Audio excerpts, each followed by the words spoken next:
Hola, Hola, buenas tardes. hola chicos, buenas tardes, ¿cómo andan?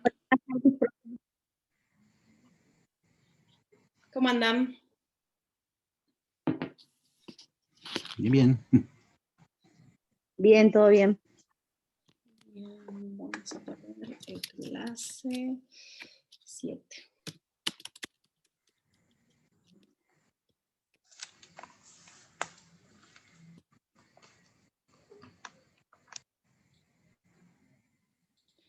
Esperen, voy a cambiar acá.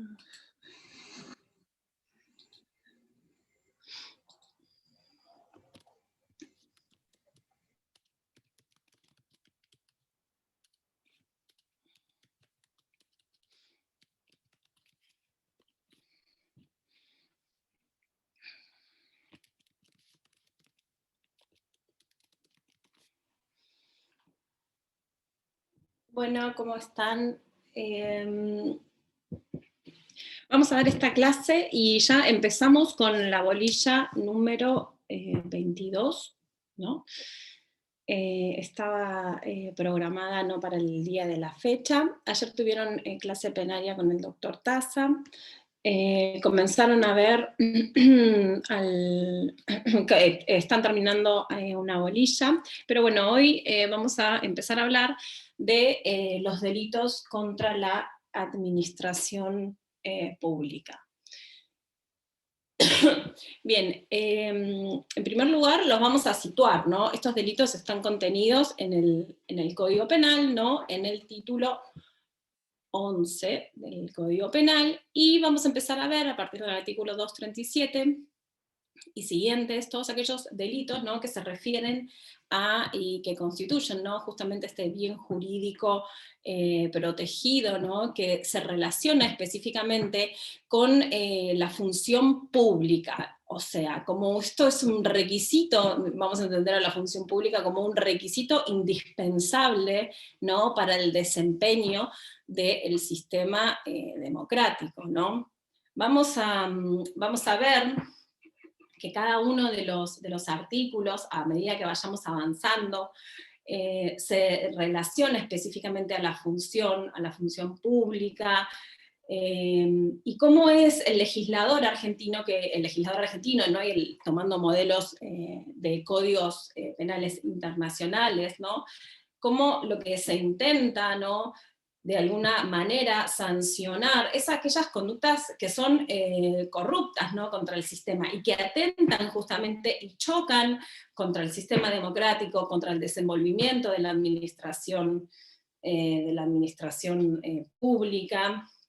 Y justamente, fíjense cómo es que no solamente está determinado en las convenciones internacionales contra la corrupción, que sino también nuestra propia Constitución, en el artículo 36, al fin de mantener, ¿no?, el orden del sistema y el orden de las instituciones, justamente lo que hace es sanciona, ¿no?, de alguna manera todo aquel acto, ¿no?, que es contrario justo a la Constitución, y todos aquellos actos que interrumpan su observancia y que atentan contra las instituciones. Entonces, si bien el título lleva una variedad de delitos y cada uno en particular va a ser definido, el bien jurídico que ataca cada conducta delictiva, lo que tenemos que tener en cuenta cuando analizamos, cuando entramos en el análisis, es cuál es el concepto, ¿no?, de administración pública que le interesa al derecho penal.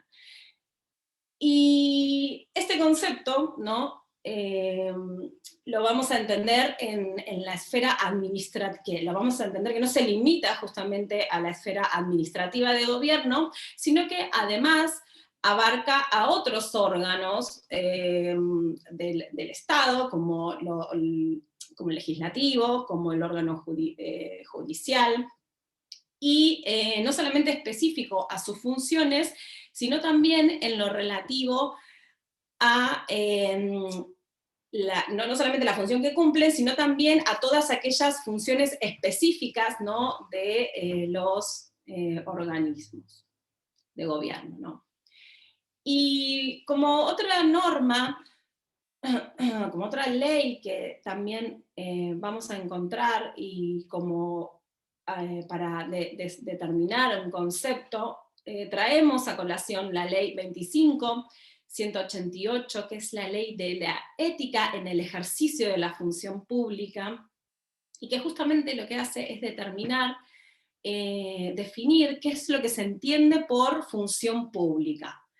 Y dice, ¿no?, más o menos, que es toda la actividad que desarrolla una persona, ya sea en forma temporaria o en forma permanente, remunerada o no remunerada, y que lo hace a nombre o en representación del Estado, en cualquiera de sus entidades, en cualquiera de sus niveles, en cualquiera de las esferas de gobierno. Entonces, eso es lo que nosotros vamos a tener que indicar, ¿no?, como lo que entiende la ley por la función pública. Entonces, vamos a imaginarnos, ¿no?, de acuerdo a todos estos conceptos que les referí, que nuestro bien jurídico protegido, teniendo en cuenta estos tópicos que fuimos mencionando, que se relacionan justamente al normal desenvolvimiento normal, adecuado, legal, de la función pública, en cualquiera de sus tres poderes. Y que algunos autores les agregan que también se refiere a, no solamente el normal, el ordenado y el legal desenvolvimiento, sino que también habría que agregarles otros indicativos más que se refieren al decoro y al prestigio de la administración pública, ¿no?, en todos sus aspectos, como los fui mencionando. Eso es una breve introducción del concepto, ¿no?, que nosotros vamos a empezar a adentrarnos, ¿no?, en esta parte, que muchas legislaciones, nosotros vamos a ver delitos como el cohecho activo, cohecho pasivo, pero muchas legislaciones ya se determina como actos de corrupción, ¿no? Son específicamente los actos de corrupción, y que son de gran importancia, si bien nosotros en el derecho penal lo que hacemos es siempre, bueno, vamos al robo, al homicidio, pero bueno, toda esta parte es de mucha relevancia, y tienen que por ahí comprender aquellas ideas específicas de cada una de las figuras y de cada uno de los tipos penales, porque son importantes para el desarrollo de nuestro sistema de gobierno. Eso es lo más importante, ¿no? ¿Cómo se desarrolla la administración pública? ¿Cómo es la forma en que el funcionario público tiene que actuar en determinada manera? ¿Y cuáles son las conductas que están sancionadas por una actuación contraria a las normas? Y esto es lo que lo vamos a ver en todo lo que nos queda de la cursada, que es muy poco, van a ir muy rápido, pero bueno, a grandes rasgos trataremos los docentes que les vayan tocando en cada una de los puntos, dar las mayores precisiones de las figuras penales, como para que no sean demasiado aburridas, que las puedan comprender, y así, bueno, que puedan llevarse, ¿no?, una mayor comprensión, ¿no?, de estas figuras. Vamos a empezar. Una consulta. Sí. ¿Cuál era el número de la ley que dijo que definía la función pública? Que no llegué a anotarlo. La 25.188, y es el artículo primero.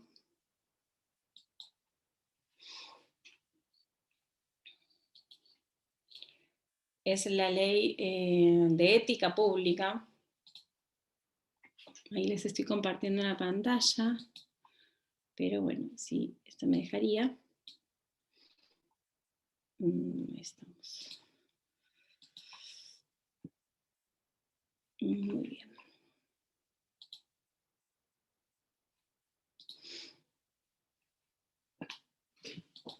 Entonces mi computadora hoy está terrible. Ahí estamos. Muy bien. Entramos a analizar estas normativas. Bien. Bueno, acá le decía para el compañero, en el caso, bueno, pueden ir copiando más o menos esta introducción que yo les fui dando, cuáles son las normativas, ¿no?, que tenemos que tener en cuenta, el preámbulo de la Convención Interamericana contra la Corrupción, el artículo 36 de la Constitución Nacional, acá la ley para el compañero, sí, acá la tenemos en la filmina para que lo vean, y volvemos nuevamente al artículo 77 del Código Penal, que lo debemos recordar como aquel artículo que nos va indicando y precisando justamente cada una de las definiciones que nos va dando me tomo algo, así se me seca, que nos va dando, ¿no?, el Código Penal para definir, mejor dicho, que define distintos conceptos que utilizamos a lo largo, ¿no?, de la normativa. Empezamos con el delito de atentado a la autoridad. Es el delito, el artículo 137 del Código Penal. Esta es una figura básica que lo que hace es reprimir, es una escala penal muy baja, de 1 mes a 1 año, al que empleare intimidación o fuerza. Se los dejo remarcado en negrita porque esto es lo que tenemos que tener presente, ¿no?, para comprender la acción típica. Ejercer intimidación o fuerza contra un funcionario público o contra una persona que le prestara asistencia a requerimiento de aquel o en virtud de un deber legal, para exigirle la ejecución u omisión de un acto propio de sus funciones. Bien, esta es la figura básica del atentado a la autoridad. Nuestro bien jurídico protegido, en este caso nosotros estamos hablando que nos referíamos al desenvolvimiento normal de la administración pública, y lo que se estaría afectando es como bien jurídico, es la libertad de autodeterminación, la libertad de determinación del funcionario público a la hora de ejecutar sus decisiones. Entonces, el bien jurídico protegido decimos que es la libertad de determinación del funcionario público en el ejercicio de sus funciones. Para analizar la estructura típica, bueno, el sujeto activo puede ser cualquier persona porque la normativa no me está dando ninguna indicación específica respecto de quién puede ser, no dice nada, ninguna característica especial. El sujeto pasivo, bueno, acá vamos a tener al funcionario público. En el ejercicio de las funciones vemos que la normativa sigue, es un funcionario público en ejercicio de sus funciones. No habría inconveniente, vamos al artículo 77, o a la ley en el ejercicio de la función pública, la ley que me determina quién puede ser un funcionario público. Continúa la normativa refiriéndose a aquella persona que le preste asistencia a requerimiento de aquel o en virtud de un deber legal. Esto es una tercera persona que está, de alguna forma, cumpliendo una función de funcionario, pero que justamente no estaría revestido por estas condiciones. Pero le está prestando asistencia o ayuda a requerimiento del funcionario. Entonces, en ese supuesto, bueno, habría no una equiparación como la vamos a ver ahora en el artículo 240, pero lo que sí sucede es que esta persona estaría amparada. Entonces, la ley específicamente lo indica como sujeto pasivo de la conducta.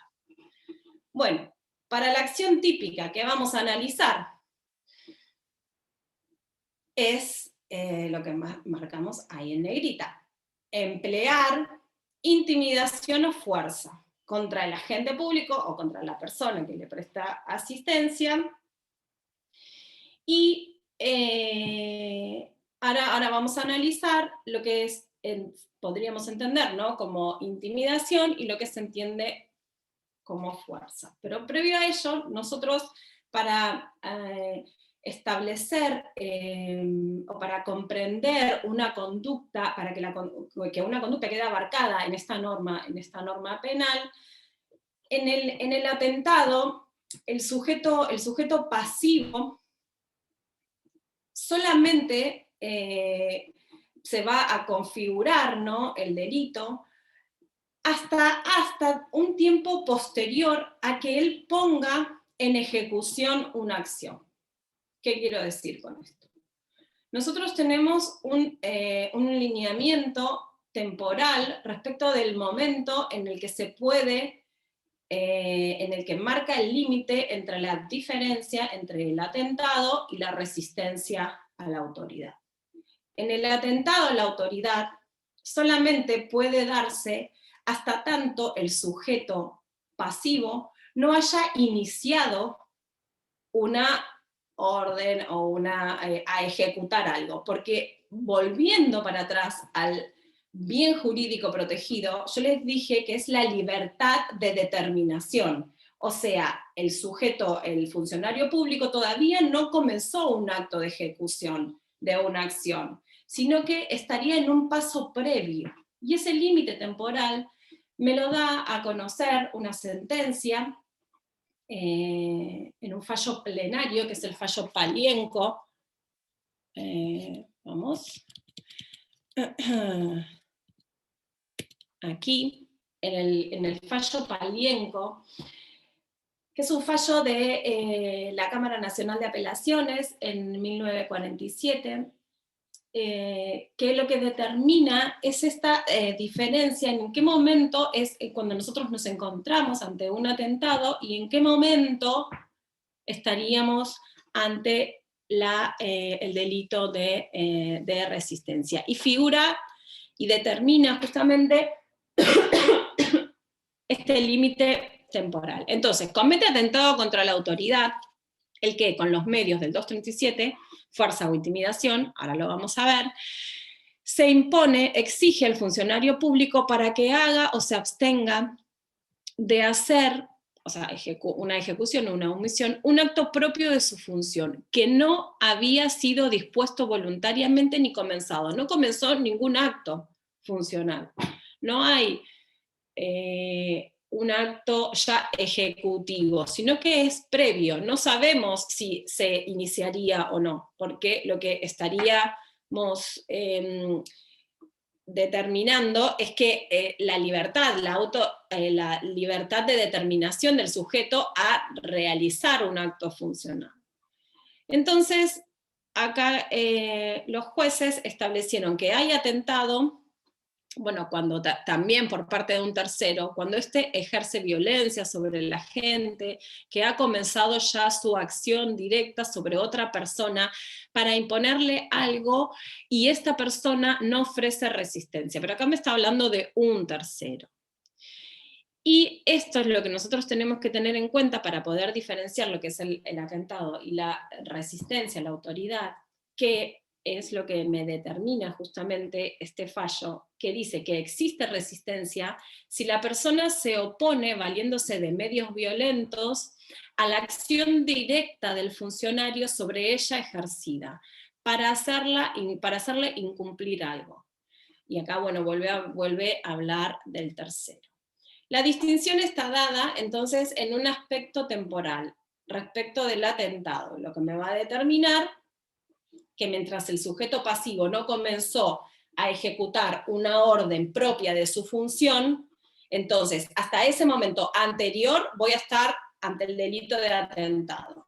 Si que ya comenzó una orden funcional propia del ejercicio de la función y de su mando, y no es arbitraria, y bueno, hay un montón de estructuras más que vamos a ir viendo, entonces, si él ya comenzó, si el funcionario público comenzó a realizarlo, entonces ya entramos ante el delito de resistencia a la autoridad. Y acá les hago una distinción entre varias figuras, que lo vamos a seguir analizando. Entonces, el atentado versus la resistencia.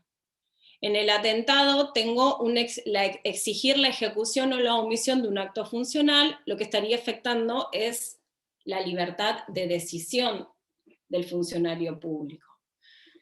y es posible hasta tanto el sujeto activo ponga en ejecución su decisión de realizar o omitir un acto funcional. Porque si comienza a hacerlo, bueno, pasamos al otro aspecto, a la otra conducta tipificada, que es el delito de resistencia a la autoridad. Porque en el delito de la resistencia a la autoridad, si bien no determina la modalidad, como la fuerza o la intimidación contra el sujeto pasivo, ahora lo vamos a ver, para impedir o trabar la ejecución de un acto propio, la ejecución ya está dado. Y aquí el bien jurídico protegido es la libertad de acción en el delito de resistencia. La libertad de acción, porque ya ha comenzado, ¿no?, a ejecutar una cuestión propia de su función. Bueno, ahí se los aclaro, ¿no? Justamente que ha tomado la decisión de actuar. El acto funcional se encuentra en vías de ejecución, se los sigo aclarando. Esto marca el límite temporal de nuevo entre el atentado y la resistencia. La contemporaneidad entre la violencia y el acto funcional es un rasgo característico de ambas figuras. O sea, la violencia que habla la norma, que si bien el delito de resistencia no lo determina en su estructura normativa, entendemos que puede usar violencia. O sea, la caracterización de la violencia no es lo que me determina la diferenciación entre ambas figuras, sino lo que me lo determina es el límite, la temporaneidad que yo les digo, les fui marcando recién. Bien, eso quedó claro, es lo que explica el fallo bastante viejo, el plenario. Entonces, volvemos para atrás. No, vuelvo para atrás acá. Bueno. ¿Se comprendió esto? ¿O fue muy rápido? Sí, profe. Bueno, aquí no sé porque yo hice este Power y no sé qué puse. A ver, déjenme ver. Aquí. Quiero ver esta, atentado.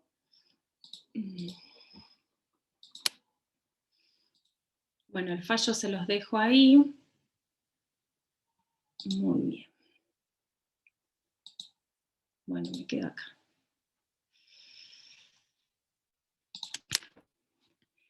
Antes de pasar a esta norma, a la figura grabada, yo les decía, ¿no?, que teníamos, utiliza la norma la intimidación o la fuerza. Bueno, ¿qué entendemos por intimidación? Cualquier coerción moral que afecta de alguna, que puede afectar de alguna manera y puede doblegar la voluntad del sujeto pasivo. Pero estas coerciones morales siempre tienen que tener una entidad y una idoneidad suficiente justamente para doblegar, ¿no?, la voluntad del sujeto, y que justamente esa intimidación sea suficiente para afectar, ¿no?, su bien la libertad de determinación, ¿no?, del sujeto. Por fuerza, nosotros debemos entender que puede ser el ejercicio de la fuerza física, pero con un límite, porque si se pone mano sobre la gente, entonces ya vamos a ir a la figura grabada. Entonces, la fuerza genera algunas complicaciones a la hora de determinar qué entendemos por fuerza. O sea, por fuerza siempre, ¿qué comprendemos? Bueno, alguna cuestión, un golpe de puño, entendemos cómo es esas indicaciones. Entonces, autores como Dona lo que hizo fue establecer algunas indicaciones de lo que se puede entender por fuerza y que queden abarcadas dentro de la figura básica, ¿no? Medios mecánicos, medios eléctricos, medios químicos y hasta el uso de los animales puso, ¿no? Tanto la fuerza como la intimidación deben ser justamente empleados, ¿para qué? Para sustituir la libertad de determinación del funcionario público. ¿Cómo funciona en el aspecto subjetivo esta figura? en el tipo subjetivo, nosotros cuando analizamos el aspecto del conocimiento, el aspecto cognoscitivo, decimos que el sujeto debe conocer, en primer lugar, ¿qué? La condición de funcionario público, ¿no? Del sujeto pasivo. Y que él pueda realizar un acto relativo a sus funciones o atribuciones. Si existe un error respecto a la calidad del sujeto pasivo, esto es un error de tipo. Entonces, si yo no sabía que era un funcionario público y atenté, entonces, ¿cómo queda la figura? Quedaría como atípica, ¿no? Porque habría un error. Bueno, esos errores deberían, ¿no?, corroborarse. Pero bueno, esta es una indicación como para que sepan y recuerden un poco cómo funcionaban los errores de tipo. En el aspecto volitivo, que es otro elemento, ¿no?, que analizamos en el tipo subjetivo, cuando hablamos de la voluntad, decimos que el sujeto lo que hace es el autor obra con la finalidad específica de imponer sobre el sujeto pasivo, ¿mediante qué? Mediante la fuerza o la intimidación. Usamos los verbos típicos, usamos los verbos que usa, usamos los verbos que contiene la norma, ¿no? Para describir, cuando ustedes vayan a describir, tienen que utilizar los mismos conceptos, porque justamente acá va a estar dirigida la voluntad, ¿no?, en el aspecto volitivo. El sujeto lo que hace es, mediante la intimidación o mediante la fuerza,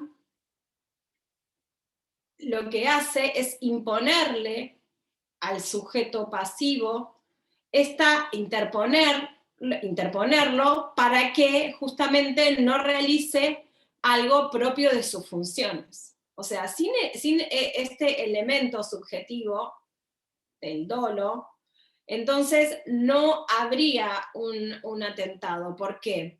Porque yo digo que el sujeto lo que hace es ejercer intimidación o fuerza.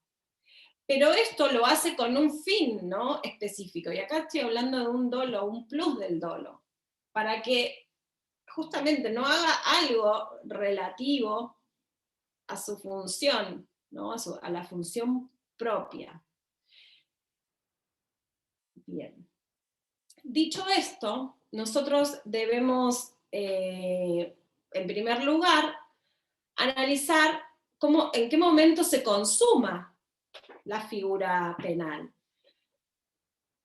y si se admite o no la posibilidad de tentativa.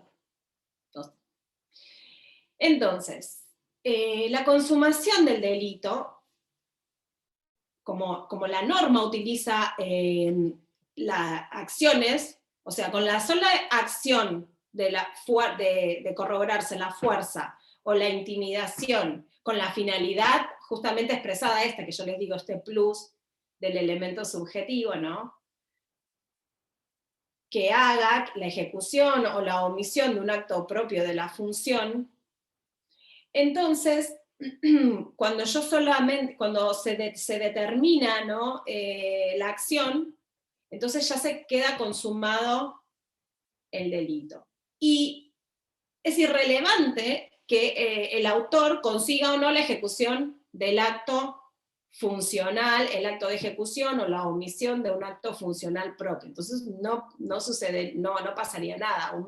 Un ladrón que atenta contra los efectivos policiales, se consuma el delito en ese mismo momento. No interesa si después lo llegan a detener o no. O sea, la consumación es en aquel momento. Y la tentativa en estas figuras no es posible. No es posible que el delito quede tentado. Muy bien. Figuras agravadas. Hasta acá todo ok. Las figuras agravadas las contiene la norma, obviamente. La escala penal aumenta de 6 meses a 2 años.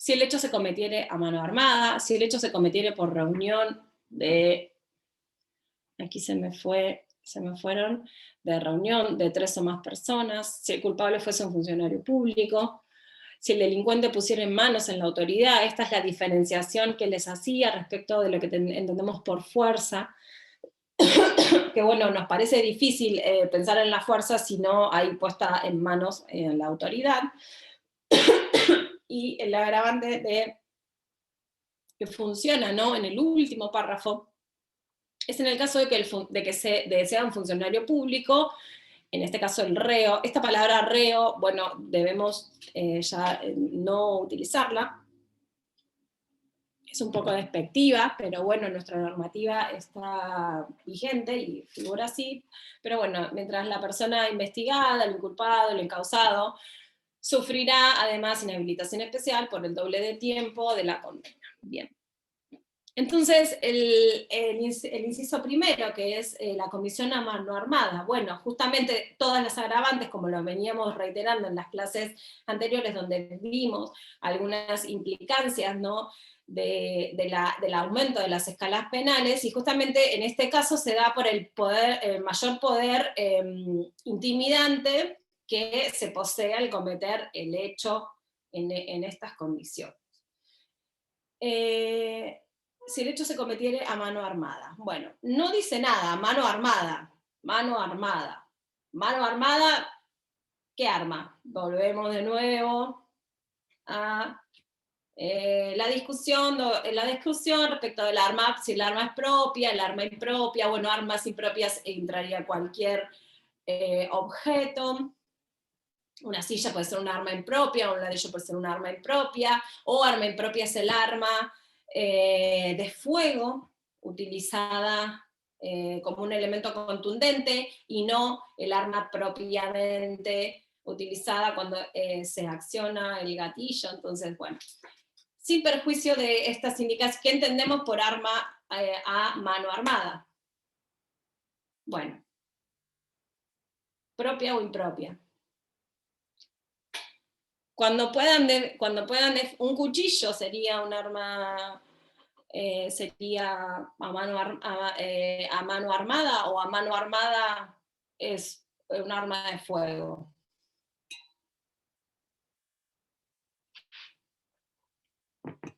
No sé. Yo creo que exige cualquier tipo de arma, ya sea impropia o propia. Propia o impropia, pero propia o impropia de arma de fuego.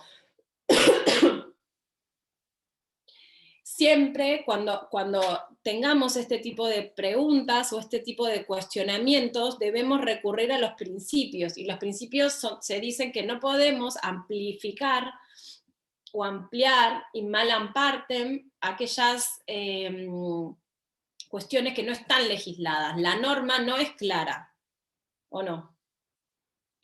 No, porque si no, no hubiese cantidad de discusiones y a nosotros no nos surgirían estos cuestionamientos. No es si el hecho se cometiere a mano armada. Bueno, la norma no es clara. Yo, para la aplicación del agravante, voy a la interpretación más grave, que sería, bueno, a mano armada, porque si no parecería que cualquier arma de fuego quedaría, debería ser implicada, pero no cualquier tipo de arma podría ampliar, ¿no?, la escala penal. Pero bueno, habrá que analizar y ver cada una de las circunstancias. Lo que tenemos que tener en cuenta que la aportación debe ser en forma ostensible y en forma intimidante. Entonces esto sí me da el fundamento, ¿no?, para nosotros poder aplicar una agravante en este sentido. Si, por ejemplo, no solamente atentó contra la autoridad a mano armada, sino que también disparó hacia la persona del funcionario público y no lo lesionó, ¿cómo podríamos decir que estaría acoplándose, ¿qué norma que estudiamos en la primera parte? Abuso de Disparar armas. un arma de fuego sin lesionarla. Tentativa de homicidio. Muy bien, una O abuso de idea. armas, profe. Abuso de arma también. De acuerdo a cómo se desarrolla el hecho, de acuerdo a cómo ustedes tienen escrito el caso práctico, de acuerdo a cómo leen el periódico, no se lee más el periódico, de acuerdo a la noticia que están leyendo, de acuerdo al caso que un amigo les comenta, bueno, tenemos que nosotros determinar siempre cuál es el plan criminal para decir, bueno, es una tentativa de homicidio, o es un abuso de armas, pero siempre, bueno, vamos a tener que analizar. Está dividida las interpretaciones, pero la norma del 104 está vigente. Si bien a lo largo de los proyectos de reforma del Código Penal se ha una y otra vez instado a la eliminación del artículo 104, porque ¿qué pasa? Que se dice, bueno, no, esto lo resolvemos en el concurso, esto lo resolvemos en la primera parte, vamos a la tentativa, vamos a ir a la tentativa de homicidio, y no, porque disparar un arma de fuego contra una persona, dice Zaffaroni, no hay más intención que matarla, que lesionarla, ocasionarle una lesión, salvo que le apunte a los pies, pero bueno, eso lo vamos a ir analizando de acuerdo a el caso que se nos presente, que como la inmensidad de la realidad y los casos que puedan surgir son infinitos, nosotros tenemos, no hay una regla para aplicarlas, o sea, nosotros tenemos una norma estática, pero la aplicación de esa norma, la realidad puede variar, entonces nosotros tenemos que siempre hacer una interpretación más restrictiva, ¿no? Depende del lado en que se encuentren defendiendo, dependen del lado que se encuentren acusando, particular damnificado, en el caso de que estén con las víctimas, pero bueno, por alguna de los familiares víctimas, entonces bueno, vamos a tener que ir formando casos. ¿Casos de qué? Los casos que ustedes resuelven los días que tienen casos prácticos. ¿Cómo lo resolvemos? Bueno, si ustedes pueden dar una resolución fundada, bueno, podría ser que a mano armada sea con un cuchillo tipo Rambo, porque justamente lo que hace es, lo que les mencionaba, es cómo funciona el sujeto pasivo ante esa situación, doblegar, cómo es la intimidación que esto afecta para no libremente, para oponer, ¿no? Justamente, y que el funcionario público no actúe libremente para ejercer un acto propio de su función. Entonces hablábamos, volviendo al ejemplo, que un compañero dijo abuso de arma, otro compañero dijo tentativa, bueno, todo esto vamos a hacerlo concurrir de acuerdo a la forma en que se dé. Si es a mano armada y hay un disparo, y son en el mismo momento, esta misma acción nos va a caer en dos figuras penales, entonces ahí yo voy a decir que hay un concurso en el sentido ideal, entonces va a haber un concurso ideal con el delito de abuso de arma, y va a haber un concurso ideal con el delito de atentado a la autoridad, conforme al inciso primero del 238, ¿no? Un ejemplo, ¿no? Más o menos.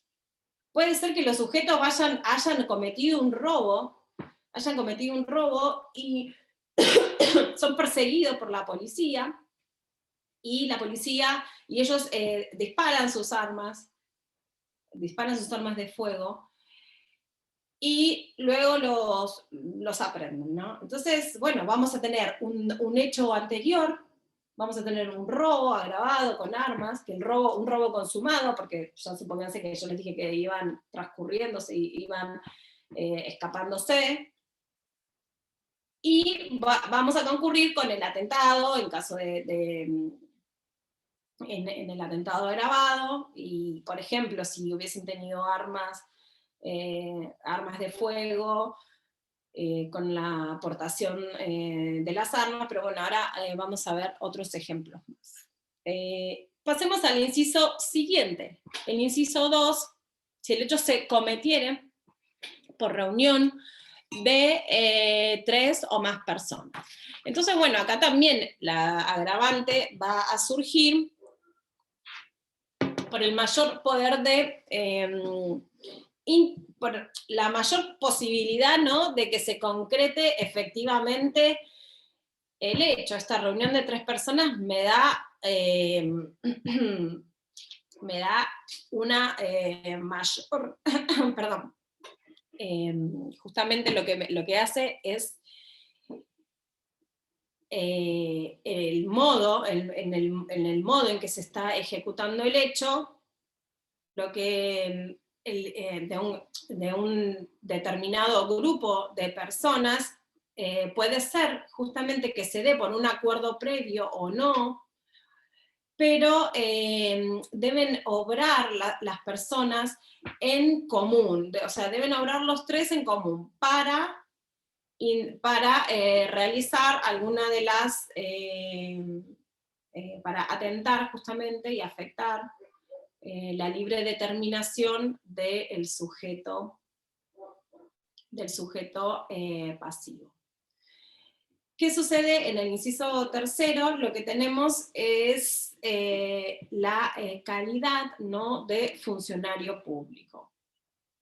Justamente, bueno, esto está dado porque el funcionario público tiene mayor responsabilidad y debe él imponer justamente el deber de observar las normas, y tiene a su vez el cuidado, en algunos casos, ¿no?, del ciudadano común, ¿no? Entonces, para este supuesto, además de aplicársele la sanción, se lo va a inhabilitar por el doble de tiempo.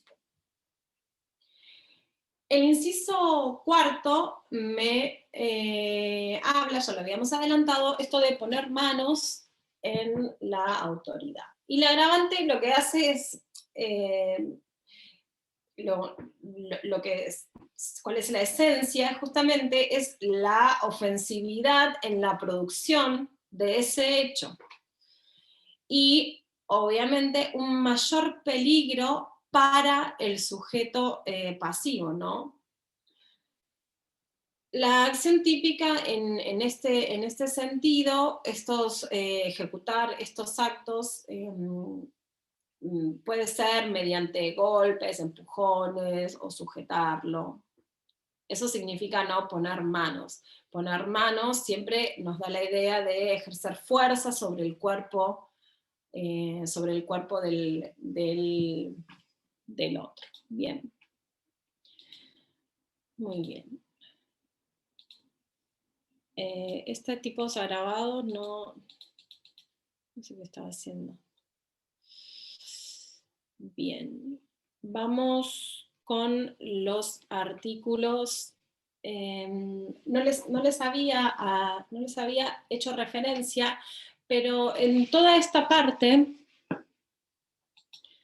un segundo, ahí estamos. Toda esta, hubo en el año 2008 una modificación en el Código de Justicia. La Corte se resolvió, ¿no? La Corte de Justicia de la Nación resuelve derogar el Código de Justicia Militar e introducir todos los delitos que estaban contenidos en aquella normativa a la parte especial de nuestro Código Penal. Entonces, la gran modificación es en el año 2008, y bueno, ahí se los hago referencia, la ley la 26.394, y cuando nosotros analizamos todos los bis y ter que vamos a encontrar a lo largo de los delitos contra la administración pública, vamos a ver que el bien jurídico protegido en estos tipos penales son bienes jurídicos militares, ¿no?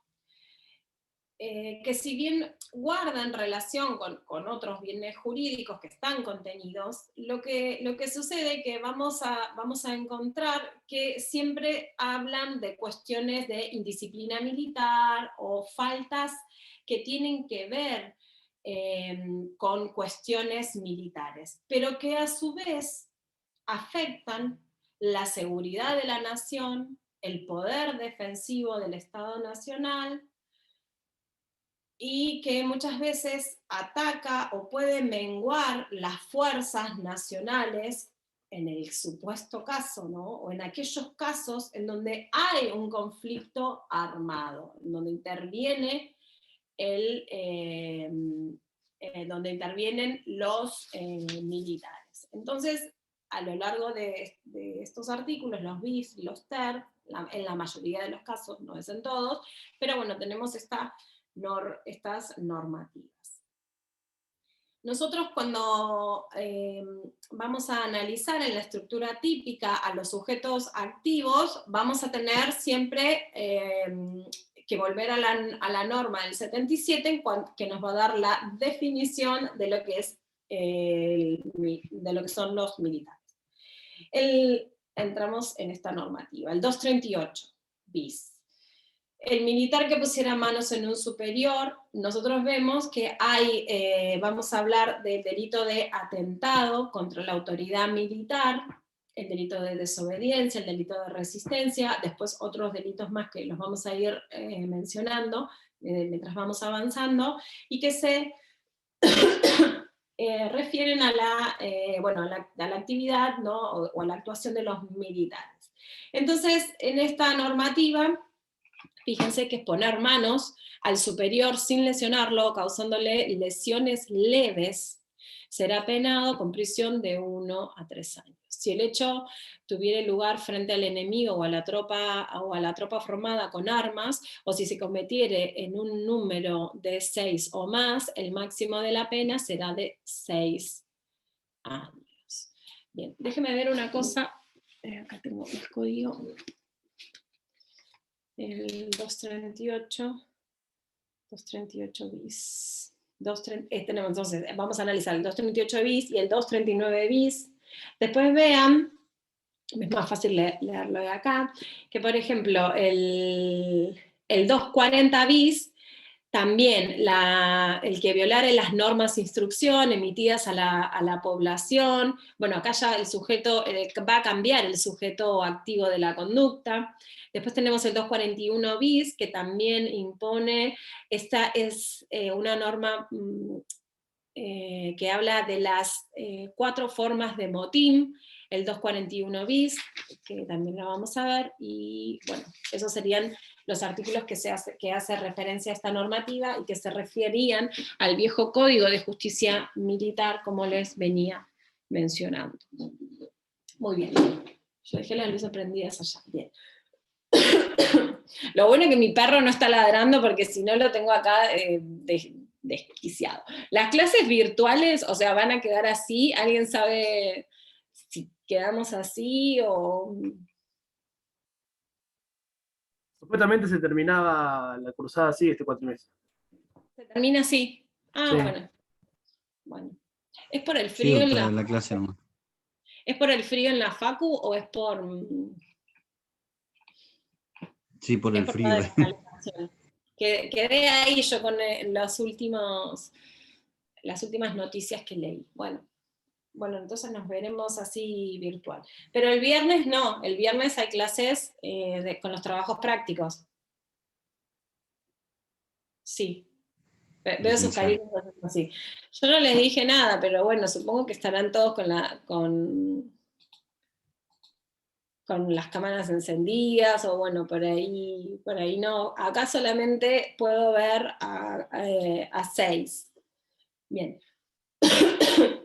Bien, continuamos. Entramos en los delitos, estos que se refieren y se desarrollan dentro del ámbito militar, generalmente en momentos de conflicto armados, y esta normativa, la del 238 bis, habla del sujeto activo, es el militar. Vamos al 77. ¿No? Entonces acá una indicación solamente, porque es de delictia propia, ¿no? Y el sujeto pasivo también es un militar, pero superior, porque la norma me lo dice, el que pusiera en manos en el superior. Entonces, que si bien los dos son militares, uno tiene un rango, una jerarquía superior. Y poner manos, o sea, bueno, debe entenderse como también todo contacto físico directo entre el autor y el sujeto pasivo, por cualquier medio, y que ejerza fuerza, ¿no?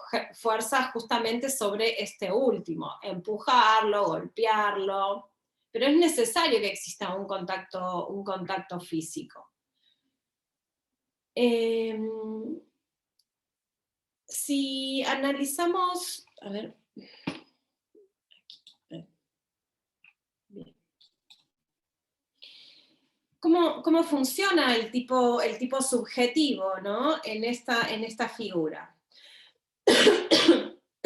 En primer lugar, en el aspecto, perdón, tengo una tos estos días, en el aspecto cognoscitivo,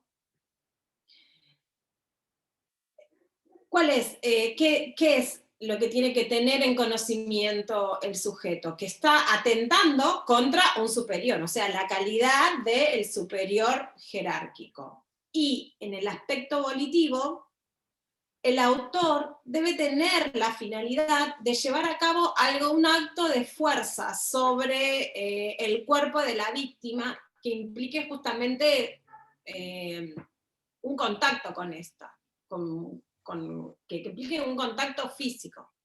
Porque justamente lo que está haciendo es el que pusiere manos en su, volvemos a la norma, pusiere manos en su superior sin lesionarla, o causándole lesiones leves.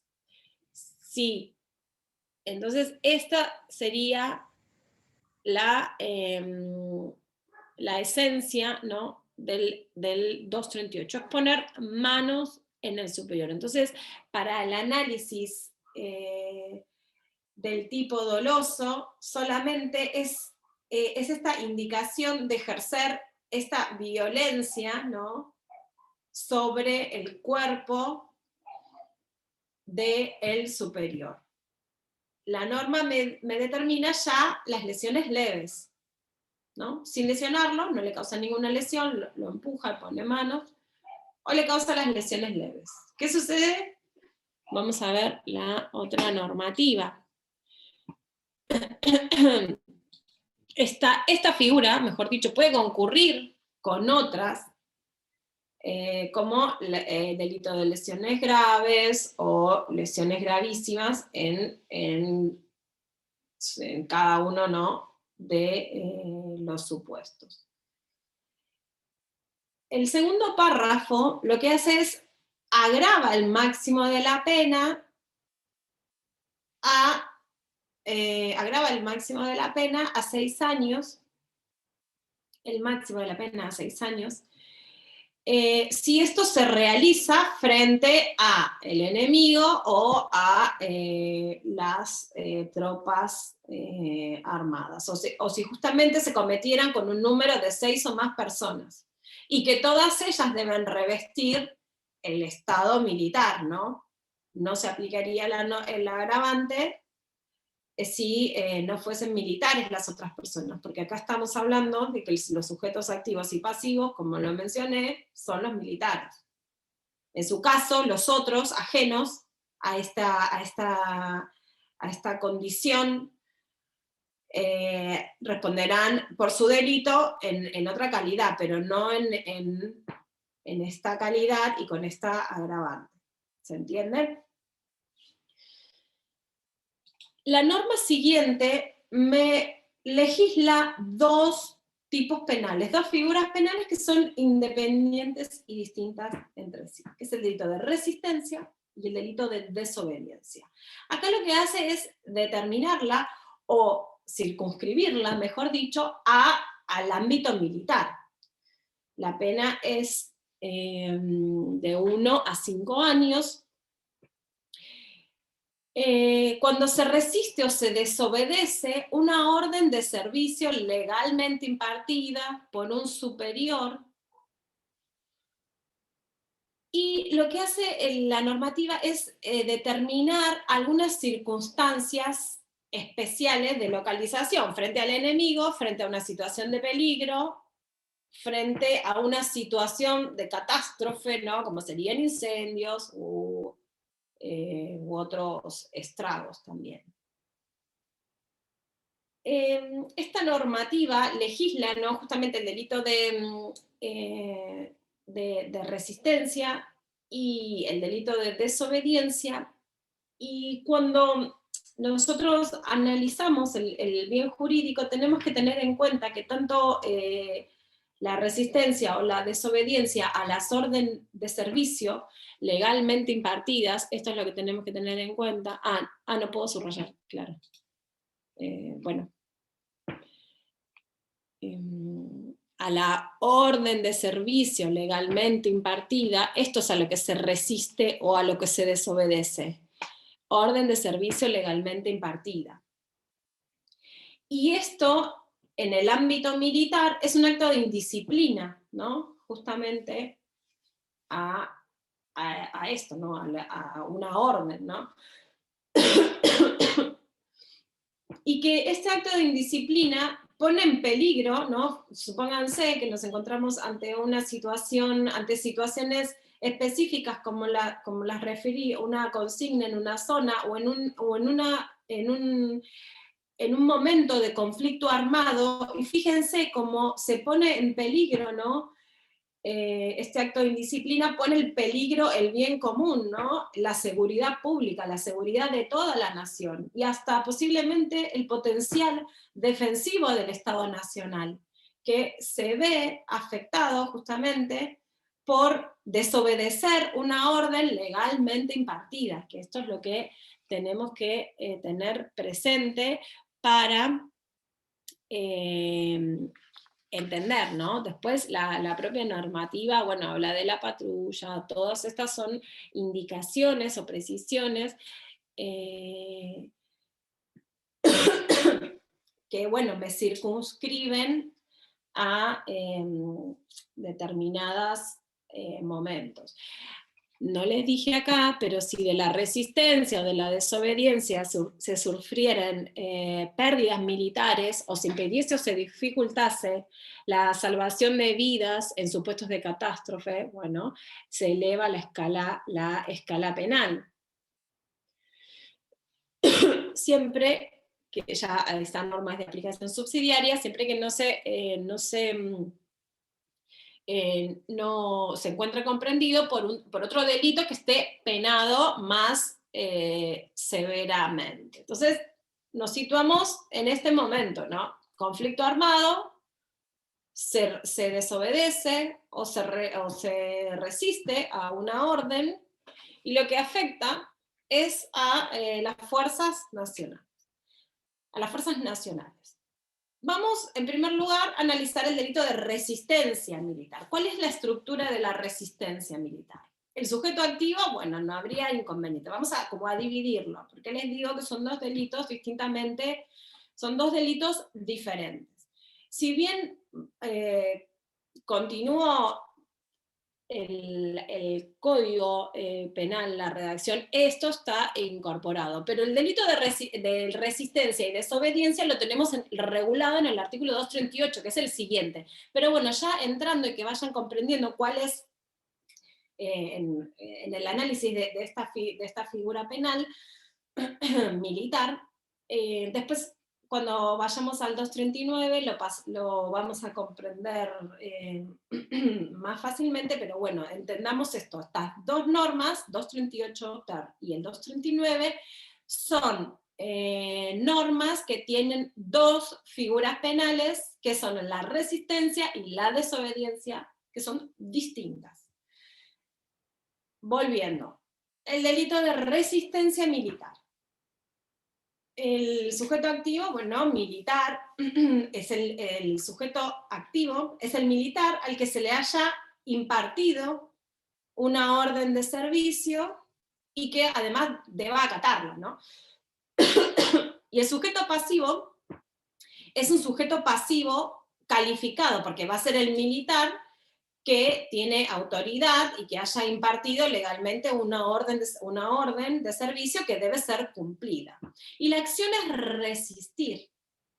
Vamos a analizar primero la resistencia. Se las dividí ahí como para que quede claro. Bueno, vamos a analizar resistir. Y resistir a una orden legalmente impartida es, ¿qué les parece?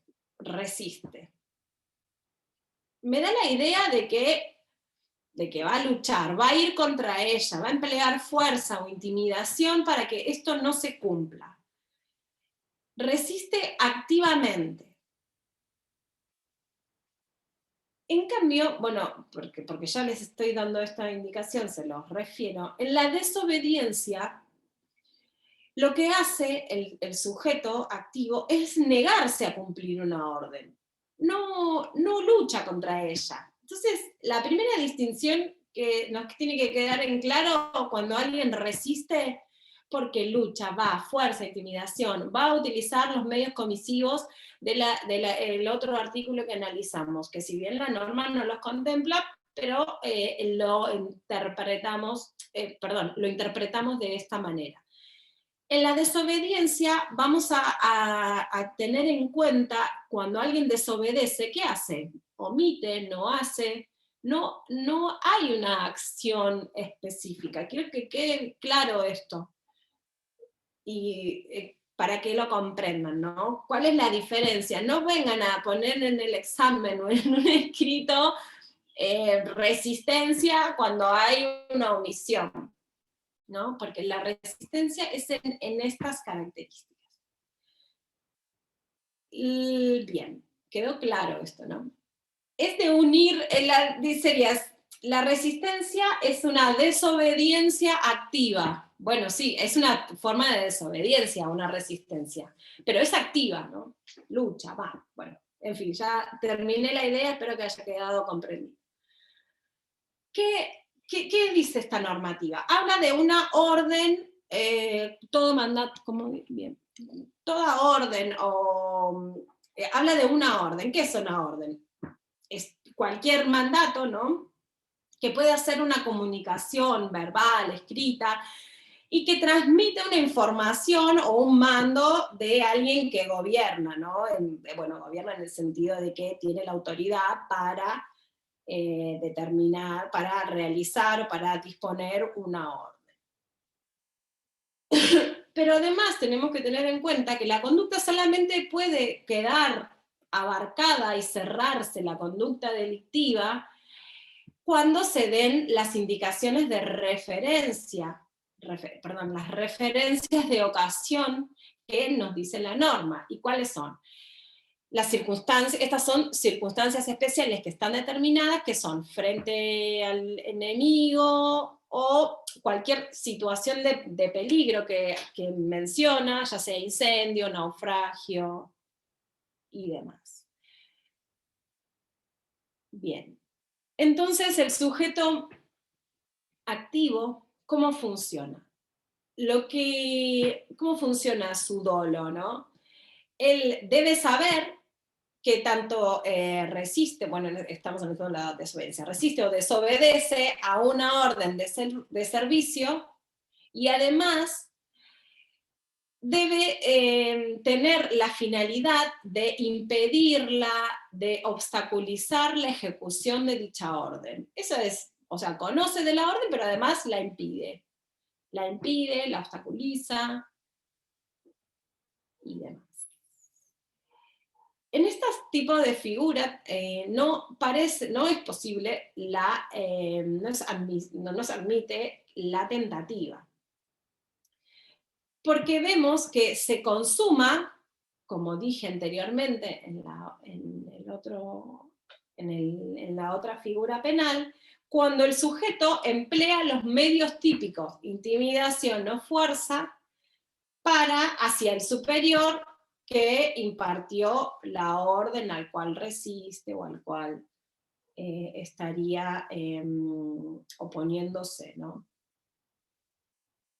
Muy bien.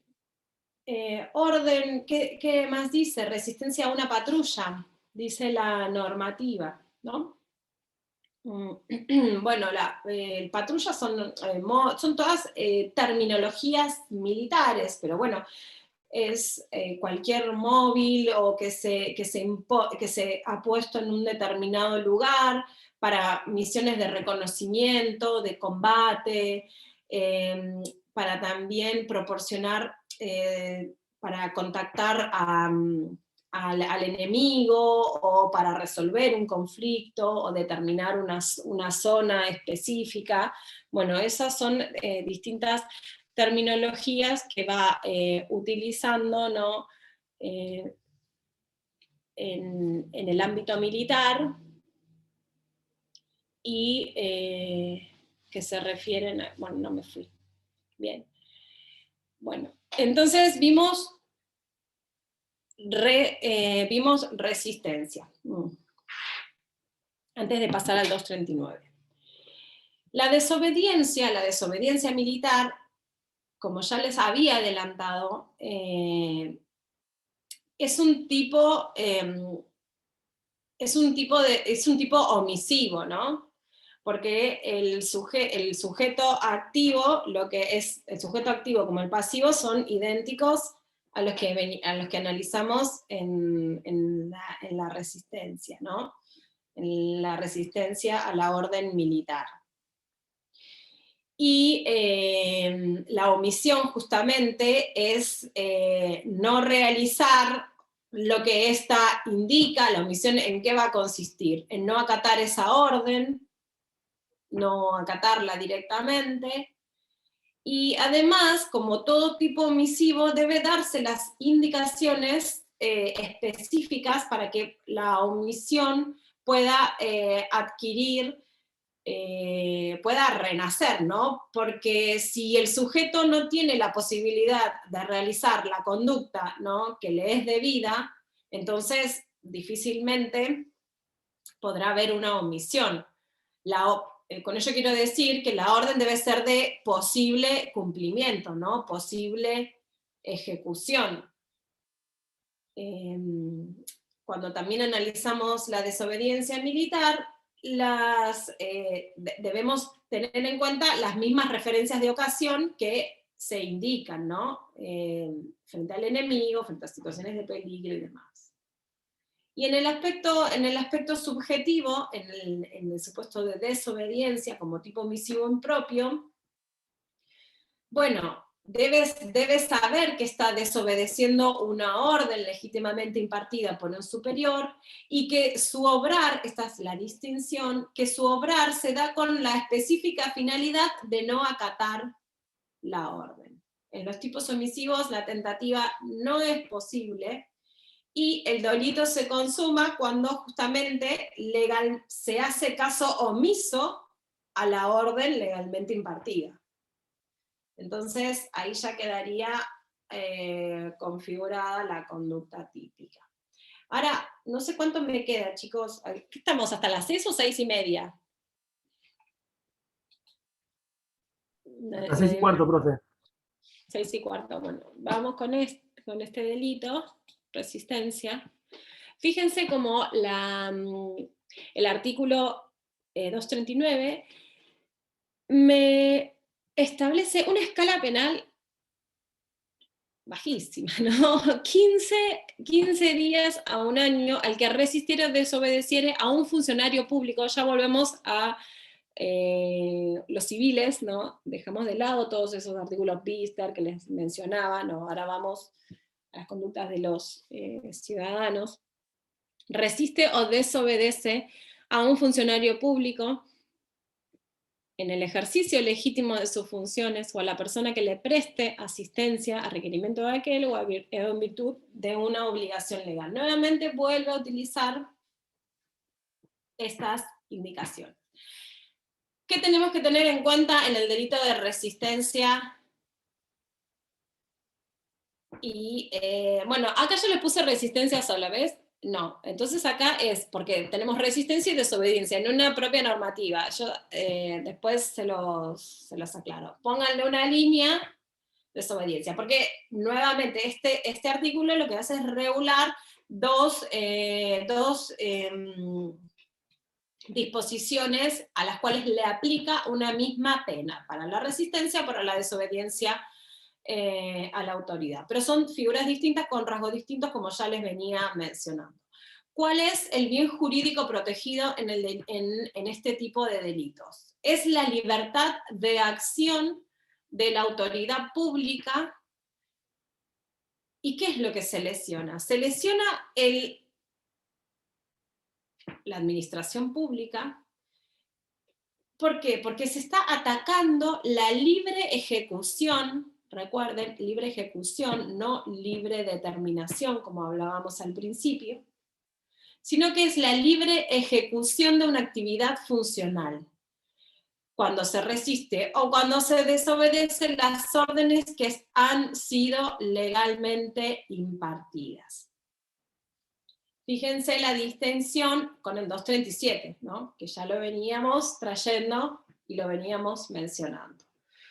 Los sujetos. Vamos al análisis de la estructura típica. ¿Cómo son los sujetos? El activo y el sujeto activo, ninguna indicación, puede ser cualquier persona. Pero para el sujeto pasivo es un funcionario público. O, nuevamente, la persona que le presta asistencia a aquel o a raíz o en virtud de una obligación legal. Acción típica, vamos con el delito de resistencia. Yo les mencionaba que esta norma no dice los medios, ¿no? La fuerza o intimidación, pero bueno, están dados en el mismo sentido, emplear fuerza o intimidación para oponerse a una orden legalmente impartida. Resistencia a la autoridad. Este delito de resistencia, ¿no? Bueno, pues dimos un ejemplo, más o menos, el de recién, el de los ladrones. Ah, no, pero los perseguía la policía, ¿no? Otro ejemplo dimos, ¿cuál les hablamos? No, yo les dije en el primer ejemplo, ya no se acuerdan, yo no sé, no se acuerdan ya, pero en el primer ejemplo que les dije que habían cometido un robo, por ejemplo, cometen un robo y se escapan de la policía, ¿no? Disparaban las armas, así era, bueno. ¿Qué sucede? En el atentado, bueno, volvemos al atentado, habíamos marcado un límite temporal. No hay ejecución de inicio de un acto funcional. En la resistencia hay un comienzo de ejecución, ya está comenzado un acto propio de la función, al cual se resiste o al cual se resiste el sujeto activo. Pero ¿qué pasa si yo les digo, un acto funcional? Cualquier acto funcional, ¿cómo tiene que estar revestido esto?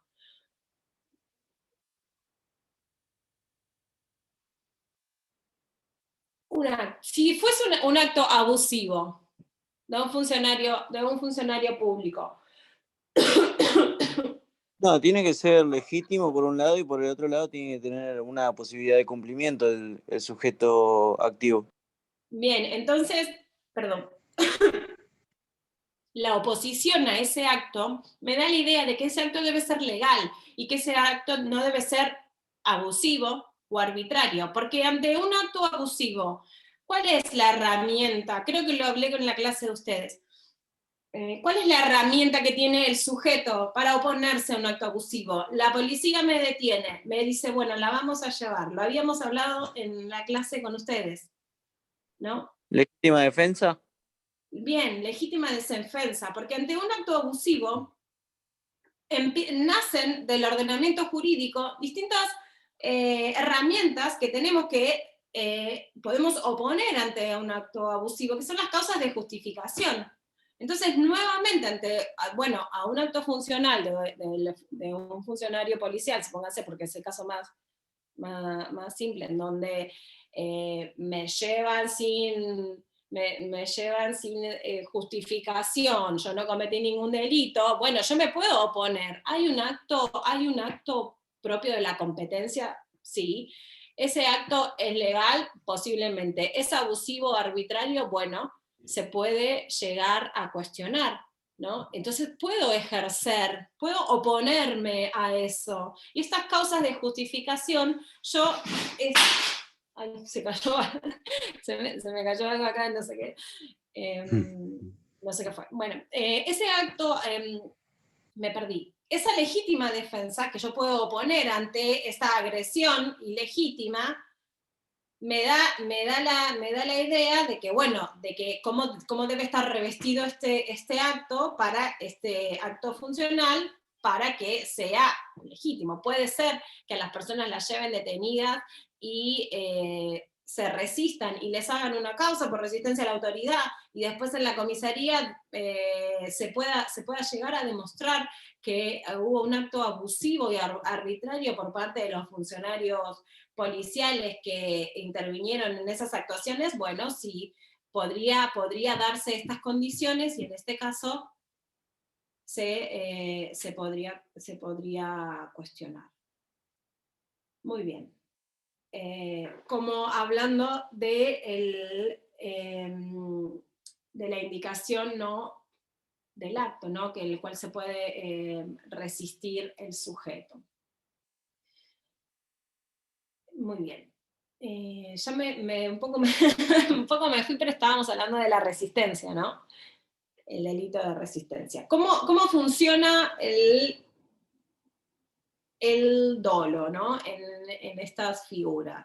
De la misma forma que expliqué anteriormente.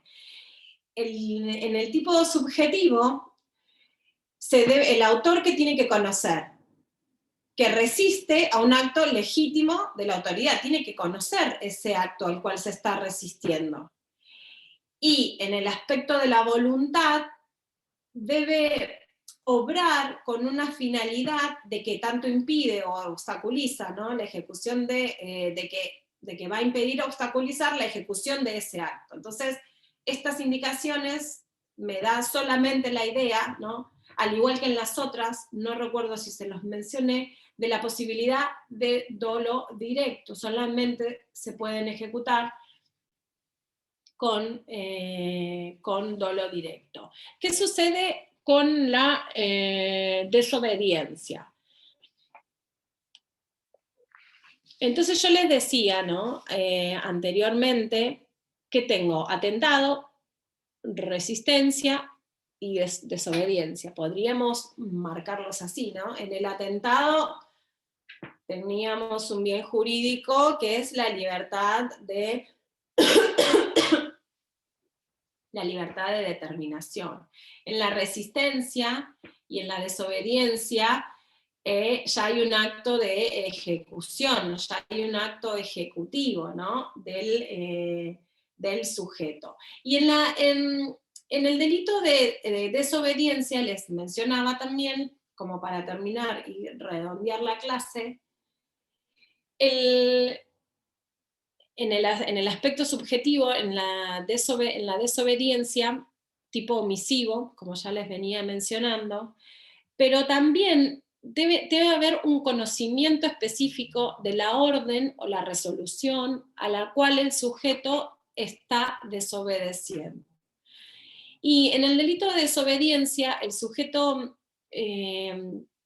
activo debe ser una persona debe ser una persona física, ¿no?, y que esté determinada en la indicación. Supónganse, en materia civil muchas veces se aplican, los jueces civiles dicen, en el caso de incumplimiento de la presente resolución se remitirán las actuaciones a la justicia penal por el delito de desobediencia. Intímese a la, no sé, bueno, siempre pongo el mismo ejemplo, obra social. A la obra social tal, en el caso de no cumplir, con la asistencia, bueno, con un tipo de asistencia médica hacia. Estas prácticas, no sé, yo Bueno, hay veces que como uno no hace la materia específica, también desconoce, ¿no? Porque si yo me voy a poner a hacer laboral, la verdad que me tengo que poner a estudiar de cero porque no recuerdo nada. Pero estas indicaciones de cuando hacen una referencia a una entidad con esta sanción, no es viable en el sistema penal. La norma solamente puede estar determinada o indicada hacia una persona física. Si yo quiero enmarcar una conducta delictiva a una empresa, mínimamente tendría que responsabilizar al gerente con nombre y apellido, al titular del servicio penitenciario que no me llevó al preso al lugar que quieran, al que tiene que estar la indicación específica de la persona titular a la cual esa conducta le es obligada. Porque estamos hablando que no se puede desobedecer por la desobediencia, tiene que ser indicativa, ¿no? Es un delito, son delitos que solamente los puede cometer quien está en condiciones de llevar a cabo la acción que me indica, la acción prohibitiva o la acción que me está indicando esa orden. Son delitos de mano propia. Ese bajo apercibimiento del 239, si lo van a usar el día de mañana, recuerden esto, o por lo menos fíjense si, porque si no, nada, esto se desestima in limine porque no puede prosperar. Las indicaciones son a personas específicas. Y la orden impartida, bueno, claramente debe ser una orden legal, de un legalmente impartida, y que debe estar, puede indicarse en un decreto, en una sentencia, en un auto resolutivo, y debe contener siempre el destinatario. Sin destinatario no hay orden, ¿no? Porque no se puede penalizar a la generalidad de las personas. Resistencia a desobediencia, bueno, les pongo aquí algunas indicaciones respecto a esto. ¿Qué sucedió? Esto quería llegar. Bueno, no sé si quería llegar, pero ya que avanzamos. Resistencia y desobediencia. Les dejo estas indicaciones, si quieren se los corto este power y lo tienen de referencia. ¿Qué pasó? Estoy hablando dos cosas a la vez. Lo dejo de referencia al power para que lo tengan con la clase, ¿no? Porque por ahí lo que escribo es muy poco de lo que les puedo ir transmitiendo, ¿no? Les dejo esto para que lean. Referencia, la pandemia, de los decretos de necesidad y urgencia, el 260 y el 279, 20, que justamente hacían una remisión al artículo 239 del Código Penal.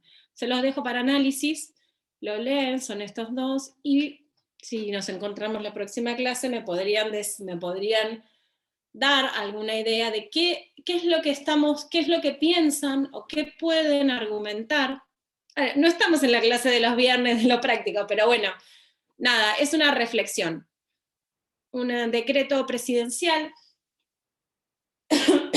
previo a una ley, no nos olvidemos de la ley previa, de la ley de emergencia sanitaria, que es previa a la pandemia, ¿no? En donde luego de eso le da amplias facultades al Poder Ejecutivo para disponer sobre una cantidad, la ley de emergencia, que si mal no recuerdo es la 27.541 o 542, la pueden chequear, es la llamada Ley de Solidaridad Social y Mantención. Bueno, le da un montón de atribuciones al Poder Ejecutivo para resolver sobre cuestiones de emergencia pública, económica, financiera, fiscal, administrativa, de energía, sanitaria y social. Y sobre esta ley, esto lo otorgan, bueno, no es que se lo dan, ¿no? Porque justamente nuestra Constitución Nacional en el 76 establece un montón de facultades, ¿no?, conferidas al Poder Ejecutivo, pero bueno, se dan estas dos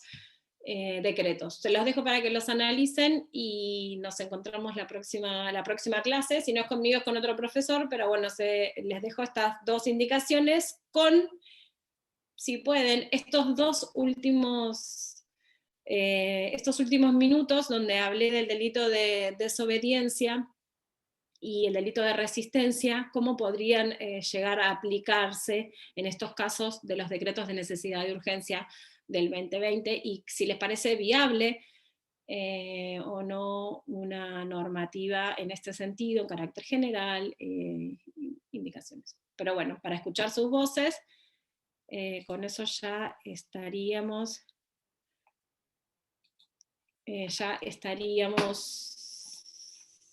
finalizando la clase. Me quedo un ratito más, así les paso la asistencia, y bueno, cualquier consulta, ya tienen mi mail, o bueno, los profesores, así que nos vemos, que tengan buena semana. Gracias, profe. Gracias, doctora. Gracias. Hasta luego. Nos vemos. Me dio presión.